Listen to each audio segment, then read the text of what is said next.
I have made lots of videos showing how the world is run by Freemasons and how every country is run by Freemasons.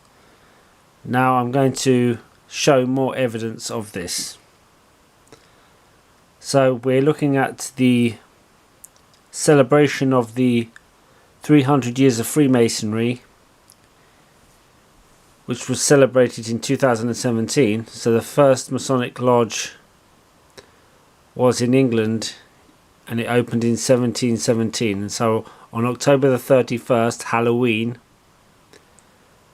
so look at the date, on October the 31st, October 2017, they celebrated the 300 year anniversary of Freemasonry in the Royal Albert Hall. And Freemasonry goes way back before that time, before 1717, when it was officially created. And it soon spread across the world. And we're going to have a look at the countries invited to this ceremony at the Albert Hall. So let's have a look, and I'm going to give some kind of commentary about it. Over the four quarters of the globe, it cannot be denied that we have many members who have travelled a great distance from east and west to be here today. As well as our own brethren from our overseas districts, we warmly welcome our home Grand Lodge. Freemasonry is across the whole world. So the sun never sets on the Masonic Empire. So even countries which are so-called enemies have Freemasonic lodges in them. The United Grand Lodge of England is delighted to welcome to the Royal Albert Hall today the most worshipful Grand Master and brethren from the following Grand Lodges. The Grand Lodge of New Zealand, the Grand Lodge of Tasmania. So you see that Australia is still a colony of the British Empire, and it was the British that brought Freemasonry into Australia, and it's still run by the Central Lodge in the UK. The Grand Lodge of Western Australia, the United Grand Lodge of New South Wales, the Grand Lodge of the Philippines. So Philippines, as you see, they are all countries run by Freemasons. The Grand Lodge of India. India never became independent from the British Masonic Empire, and you can see this here.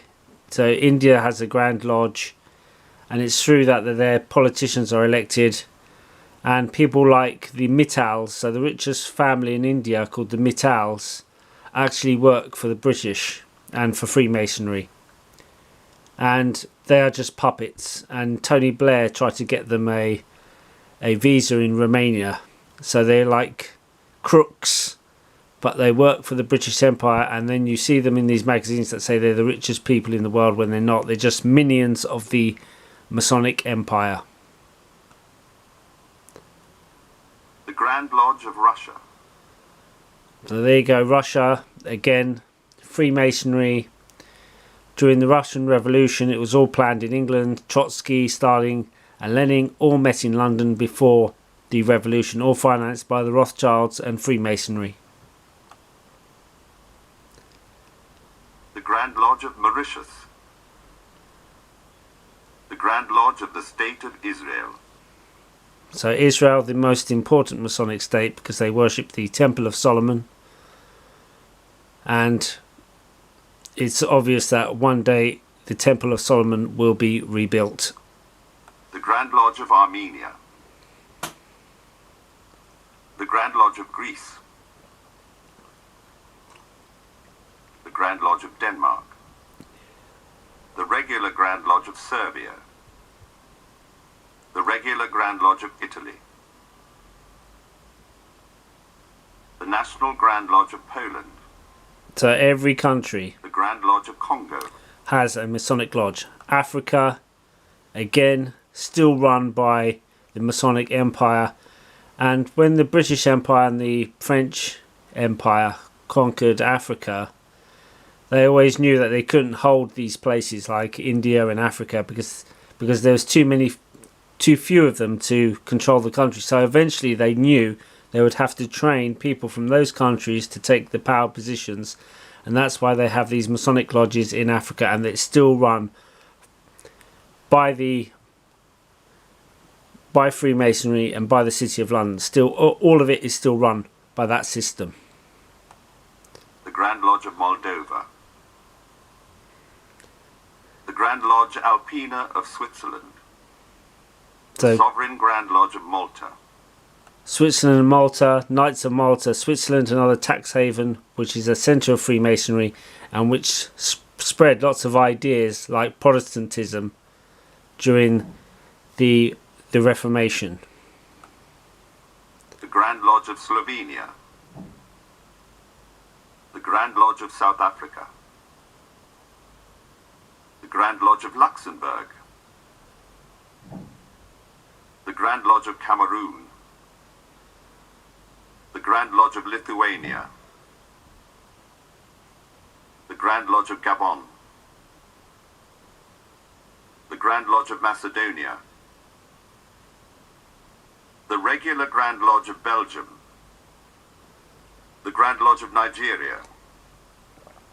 So in Nigeria, you have BP, owned by Britain and the Crown.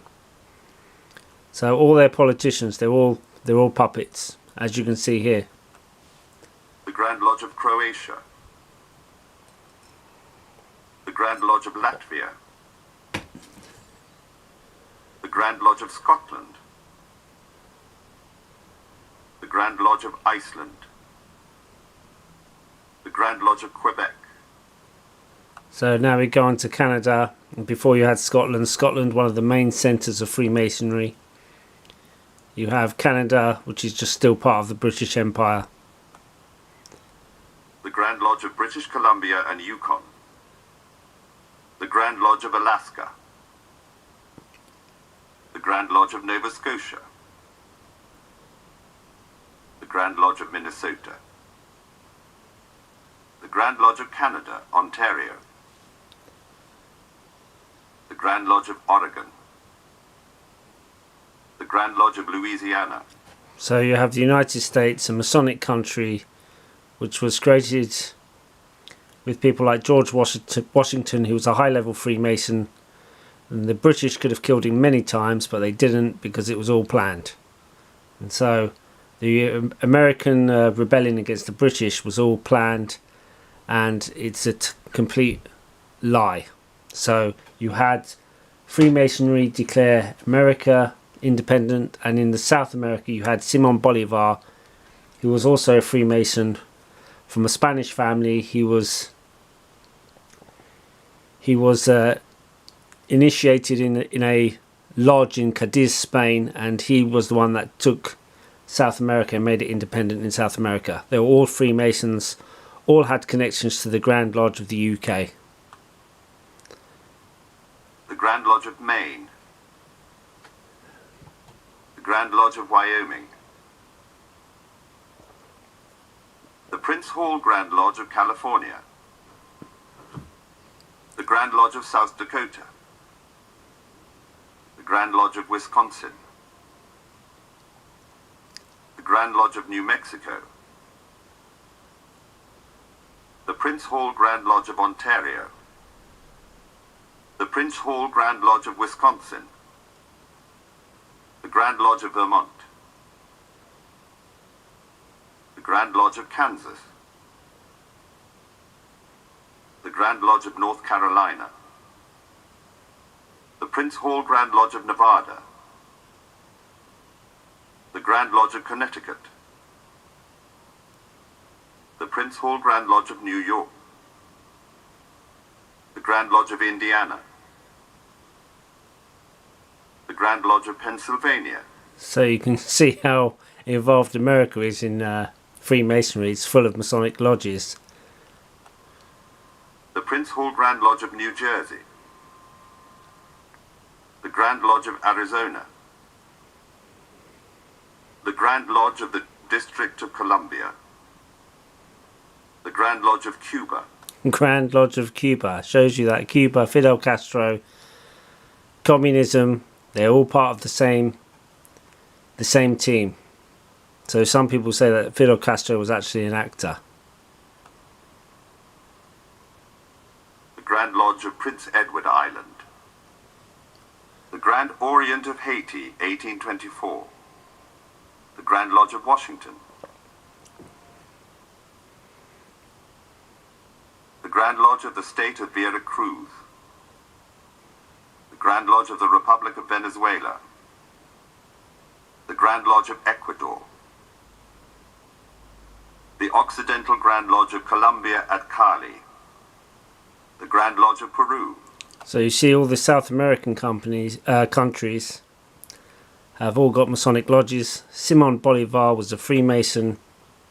He was one of the main people, like George Washington, who made South America independent. And you can see that all these countries, they all have their origins in Freemasonry. The Grand Orient of Brazil.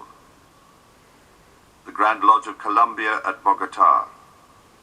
The Grand Lodge of Bolivia. The Grand Lodge of the State of Espiritu Santo. The Symbolic Grand Lodge of Paraguay. The Grand Lodge of the State of Sao Paulo. This is why you have Masonic obelisks all over the world and Masonic temples all over the world. The Grand Lodge of Chile. The Grand Lodge of the State of Mato Grosso do Sul. The Grand Lodge of the State of Rio Grande do Sul. The Grand Lodge of Uruguay. The United Grand Lodge of Victoria. The United Grand Lodge of Queensland. The Grand Lodge of Japan. The Grand Lodge of China. There you go. The Grand Lodge of China. Shows you that China is controlled. Bank of China is within the city of London. So China is nothing more than a puppet Masonic state. And so if they do go to this Third World War, it will be all controlled, as I've said all along. And that's why in these TV stations you have the all-seeing eye on all channels all around the world. On all different types of TV stations, you always have the Masonic control.